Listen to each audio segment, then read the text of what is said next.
আসসালামু আলাইকুম ওয়া রাহমাতুল্লাহ। আশা করি সকলেই ভালো আছেন। আলহামদুলিল্লাহ আমি ভালো আছি। আর দেখতে পাচ্ছেন যে এই যে দেশি মুরগির ডিমগুলো, এগুলো আমার এই মুরগির ডিম। এগুলো আজকে আর কি ইনকিউবেটর বসাই দিব, তার জন্য আর কি এখানে রেখে দিছি। আর তার জন্য দেখতেছি যে মুরগিগুলো কোথায় কোথায় ডিম পারছে, অনেক মুরগি। তার জন্য আর কি এক জায়গায় পাইলাম যে এইখানে ডিম পাইরে রাখছে, এদের চিপার মধ্যে যে প্রতিদিন আইসে আইসে আর কি ডিম পাইরে রাখে।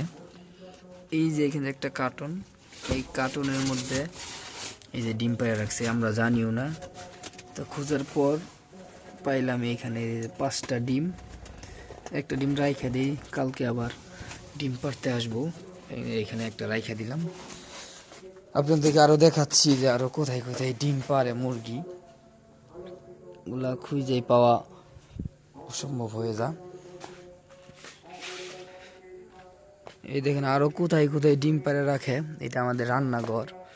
এই রান্নাঘরের উপরে যে একটা জায়গা আছে, ওই দিন আর কি আম্মু কয়দিন আগে একটু দেখছিল, দেখার পরে যে এইখানে ডিম পাড়ে রাখছিল 17টা ডিম পাড়ে রাখছিল। আজকে আর কি 2টা পাইলাম। ওই দিন 17টা ডিম এখান থেকে নেওয়া হয়েছে। তারপরে আরো আছে, ওটা আপনাদেরকে দেখাচ্ছি। এই ঘরে আর কি মুরগি থাকে, যে যে এইখানেও ডিম পাড়া আছে 2টা। আচ্ছা, এখানে রেখে দিই, পরে নেই। তারপরে আবার এই যে এখানে মুরগি থাকে আর কি। আর এখানে এই যে আমাদের শুকলার মধ্যে এই যে ডিম পাড়ে রাখে, এই যে এইখানে 4টা 5টা করে ডিম পাড়ে রাখে। এগুলো আর কি পরে কালেক্ট করতে হয়।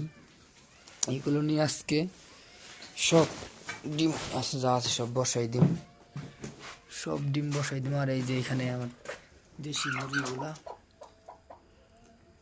এটা মুরগ আরো আছে ওইখানে, মনে করলেন ডিম পারে এই যে মটকার মধ্যে, এইখান থেকে আনতে হয়। একটা কুচে বসে গেছে, কুচটা এটাকে সাইডে দিতে হবে। আজকে এতটুকুই।